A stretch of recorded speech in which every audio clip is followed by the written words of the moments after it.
রিচার্জের দাম বেড়ে যাওয়ায় বাড়ির টিন খুলে বেচে দিল এক যুবক। এটা পয়েন্টের কথা ভাই। ছাগলি কি পয়েন্ট বেচছো মানে খাইতে পারি খাইতে কাটতে পারছো তো। এই ভিডিওটি একটি কাল্পনিক ভিডিও, এর সাথে বাস্তবের কোনো মিল নেই, তাই দয়া করে কেউ এই ভিডিওটি পার্সোনাল ভাবে নেবেন না।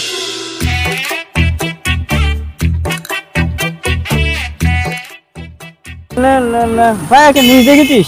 নিউজ রে ভাই, আমি তো দেখিনি। পাগলা মোবাইলে কি করতে ছিল? পাঙা দেখা রেখেছিস নাকি? কি নিউজ ভাই বল, একটু শুনি আমরাও। পাগলা জিও এয়ারটেল সব রিচার্জের দাম বাড়িয়ে দিয়েছে ভাই, মাথা খারাপ, কি করে রিচার্জ করব বুঝতে পারছি না ভাই। তার লাগি আমি বাপের পকেট মারি এক বছর রিচার্জ মারছি চুদন। লেলা তো কোন ভুল কাজ রে? কেন ভাই কি হলো রে? লেলা তুই একটা মাত্র ভুল কাজ করে ফেলেছিস। কি করেছি? পাগলা তুই এক বছর রিচার্জ মারছিস। হ্যাঁ, কালকে মারা গেলি, তো টাকা তো গাড়ি মারা যাবে। এই কথা তো ভাই আমি ভাবিনি রে। এটা পয়েন্টের কথা ভাই। ছাগলি কি পয়েন্ট বেচছো মানে খাইতে পারি খাইতে কাটতে পারছো তো। বস বস ভাই বস। আসুন ভাই, আমার রিচার্জ পুড়ে গেছে, এবার থেকে আমাকে ফোন করবি না, ঠিক আছে? আর এখন থেকে আমার একটা কাজ করতে হবে, পায়রা কিনতে হবে। পায়রা কিনতে এখন চিঠির মাধ্যমে কথা চলবে আমাদের। হ্যাঁ ভাই, তুই ভালো আইডিয়া দিছিস। ঠিক, আজ্ঞা রুজুক আমাদেরকে নিয়ে আসতে বাবা। তো ভাই তাহলে এখানে বইসিটি টাইম নষ্ট করলাম না, পায়রা কিনতে হবে, পায়রা খুঁজে বেড়াই তো।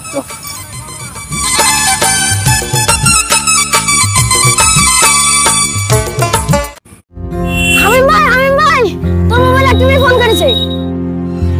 छोटा सा मेरा जहां है। ওই মেয়েটা কি বলছে?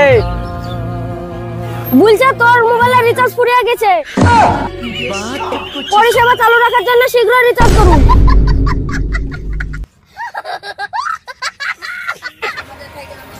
যাই রিচার্জটা ফুরিয়ে গেল, আব্বার ঠিনে টাকা ডালি, রিচার্জটা মারি লিগা তো।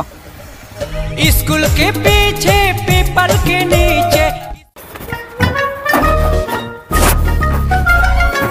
আব্বা আব্বা টাকা দাও। বাইগান কিসের টাকা? রিচার্জ করবো তাই। আমার কাছে এখন টাকা নাই। কোথা? আমার এখনই লাগবে, এমার্জেন্সি। শালা ছেলেপিলি জ্বালাতে পারলো না খো। থাম দেখছি ক টাকা আছে। এলে কি ব্যাপার, 150 টাকা দিছো কেন?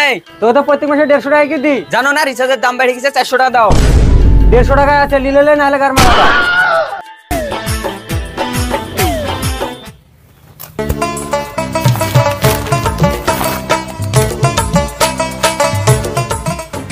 আসুন, দুঃখ করিস নি, সামনে হাটে টাকা লিস। এখনো হাট আসতে 1 সপ্তাহ, অতদিন আমি থাকতে পারবো না। লাও তোমার বালের টাকা, আমি চাকরির মন তাই করে রিচার্জ করে নেবো। ভালোই হলো, আমার বিড়ি খাওয়া হবে। রিচার্জের দাম বেড়ে যাওয়ায় বাড়ির টিন খুলে বেচে দিল এক যুবক। এদিন জানা যায় যুবকটি 209 টাকা নিয়ে রিচার্জ করতে দোকানে গিয়েছিল। দোকানদার তাকে জানায় 209 টাকার প্যাকটি এখন 249 টাকা হয়েছে। সে এখন বাড়তি টাকা কোথায় খুঁজে পাবে, তাই সে টাকা খুঁজে না পেয়ে ঘরের দুটো টিন খুলে নিয়ে গিয়ে বেচে দিল।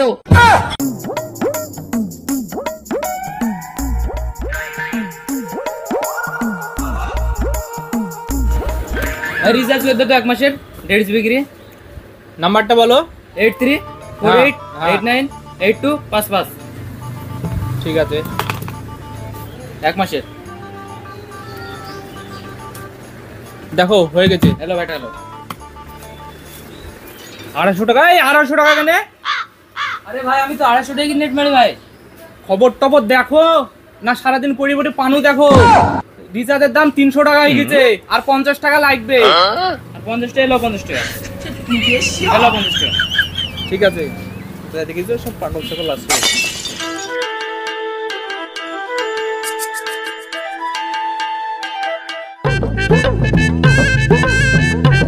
দাদা কিরকম বেচা কেনা দোকানে? এই তো বেচা কেনা নাই গো সেরকম। মানে রিচার্জ বাড়িয়ে দিল, তার জন্য হয়েছে না, বুঝতে পারছি। দাদা বলছি আমার রিচার্জটা করে দিন তো। আরে দাদা এত টাকা আপনি কটা মোবাইলে রিচার্জ করবেন? আরে ভাই আর বলো না খো, আমার বাড়িতে 10টা মোবাইল। যদি 10টা মোবাইলে রিচার্জ না করি বাড়িতে একবার খেচা বাচ্চা লেগে যাবে, তাই কিছু করার নাই, 10টা মোবাইলেই রিচার্জ করতে হবে। তাই ভাই এটা দেখো, কিডনি বিক্রি করে রিচার্জ করতে এসেছি আমি।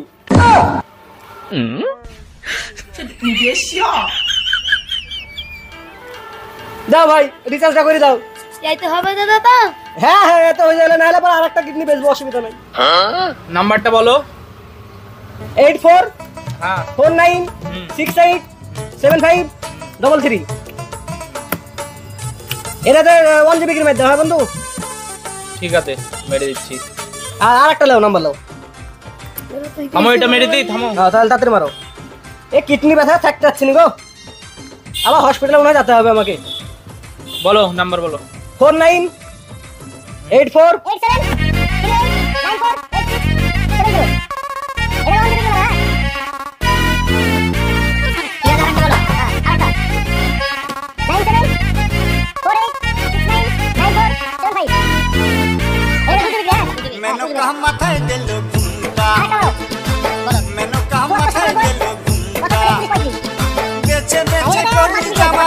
আচ্ছা ঠিক আছে, হয়েছে তো? ঠিক আছে। তাহলে আমি আসি দাদা। হ্যাঁ ঠিক আছে, আবার আইবা। আর আসবো দাদা, কিডনি মিটনি বিক্রি করে রিচার্জ করতে পারছি না।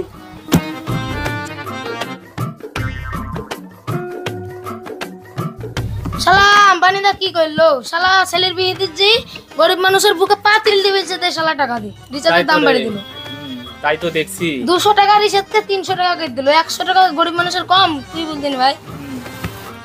প্রথম প্রথম বাজারে যখন জিও সিম আসছিল তখন মানুষকে আনলিমিটেড নেট আর আনলিমিটেড ডাটা দিচ্ছিল, আর এখন মানুষকে চুষি খাচ্ছে। সাধারণ মানুষরা কিভাবে রিচার্জ করবে? আর আমাদের এই ভিডিওতে হামিম যেটা আব্বুর কাছ থেকে টাকা চাইলো, এবার সাধারণ মানুষ তো টাকা দিতে পারবে না, মাসে 300 টাকা কম নাকি। আর হামিম তখন কি করলো, বাড়ির টিন আর হচ্ছে চেয়ার বিক্রি করে শেষে টাকা দিল, রিচার্জের টাকা। কত টিন? এবার আরেকটা পয়েন্ট আসি, আর সাধারণ মানুষের উদ্দেশ্যে আমি একটাই কথা বলবো, জিও সিমকে আপনারা বয়কট করুন, আর বিএসএনএল সিমে আপনারা সবাই ফিরে আসুন এবং আমার দোকানেও আসবেন। যদি ভিডিওটা ভালো লাগে লাইক কমেন্ট শেয়ার করতে ভুলবেন না। ধন্যবাদ।